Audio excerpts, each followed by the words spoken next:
This video microtopic demonstrates a method for pre-finishing, polishing, and buffing customer-worn platinum jewelry. The goal is to remove little or no metal in the process.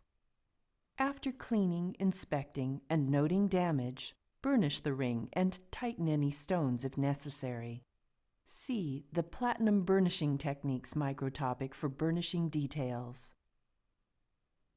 Pre-finish inside the ring using 1200 grit micro-finishing film.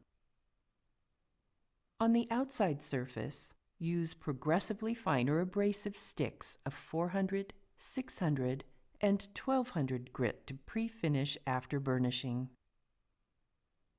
Polish inside the ring and on the outer surface with 800 grit platinum polishing compound. After cleaning, polish with 1500 grit platinum polishing compound.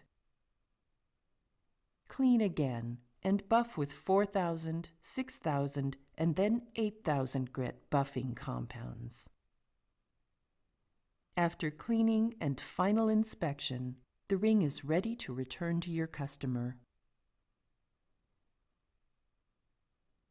This ring was brought in for cleaning and polishing. Upon inspection, there are no gouges and only very minor scratches, so buffing is all that's required. Use 8000 grit buffing compound to remove the hairline scratches and bring out the platinum's luster. The ring has been returned to a high polished luster with no loss of metal or dimensions.